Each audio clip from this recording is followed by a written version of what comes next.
9 Simon Boda is riding right across the US on the BlackDogRide, making a 7,000-kilometre journey from New York to Los Angeles, all raising awareness about depression. He's trekked so far to Colorado, where Simon joins us from now. Simon, good morning to you. Day 13. How are you going? How are you holding up?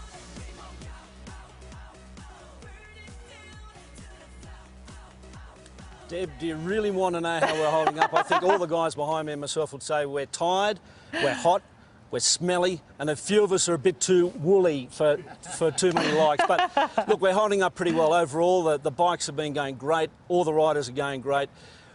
We're 2/3 of the way through this now. We've done about, I think it's about 3,000 miles, so what's that, 4,500 kilometres. We've got another 2,500 kilometres to go yet, Deb, before we finally reach our destination on the Californian coast. Yeah, you can look at the road ahead. It's much shorter than the road behind you, which is a good thing. And you've made it to Durango, but barely. What's this we hear about you being arrested?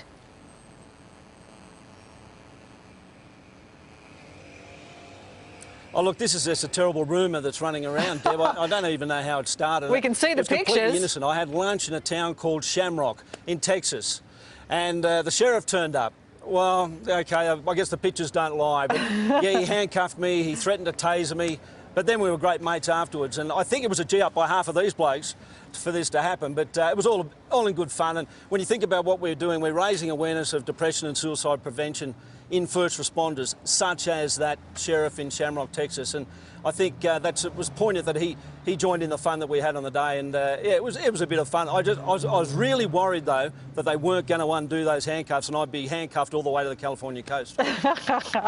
Well, I don't know, there might have been a quicker out for you potentially in the squad car, but as you say, this is all about raising awareness about a very serious issue, and you did see something quite disturbing along your way as well.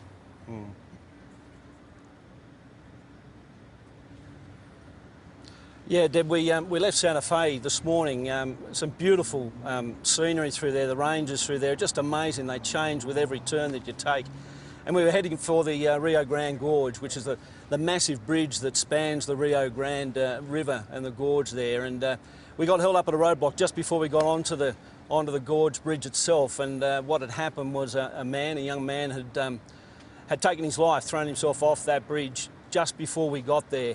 So it's thrown a bit of a cloud over everybody here. I think we spent the rest of the day riding, thinking about that bloke, because that's what we're trying to do here. We're trying to raise that awareness and try to get people talking about their problems. And if we could do that, well, then we're going to achieve something. But I guess when you think about it, the irony of us arriving there within a few moments of this man, and he plummeted it would have been well over 100 metres, probably 150 metres to his death at the bottom of this most beautiful gorge.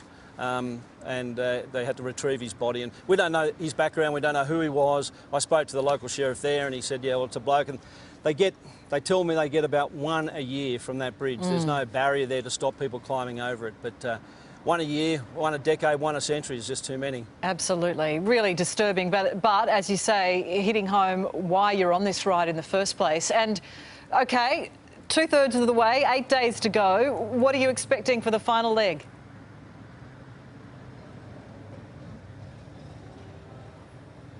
I'm expecting more gags from these guys, no doubt about that. That will happen. I'm expecting a whole bunch of Budweiser beer along the way, no doubt that'll happen.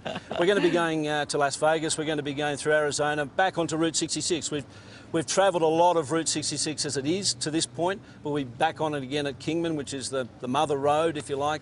Las Vegas, then we're going to be heading down into California in the end of the ride. But I think every one of us has thoroughly enjoyed it, and we've really made a difference. You can tell even just coming into town here in Durango today, a car pulled over. We were stopped at a traffic accident that had happened on Highway 160.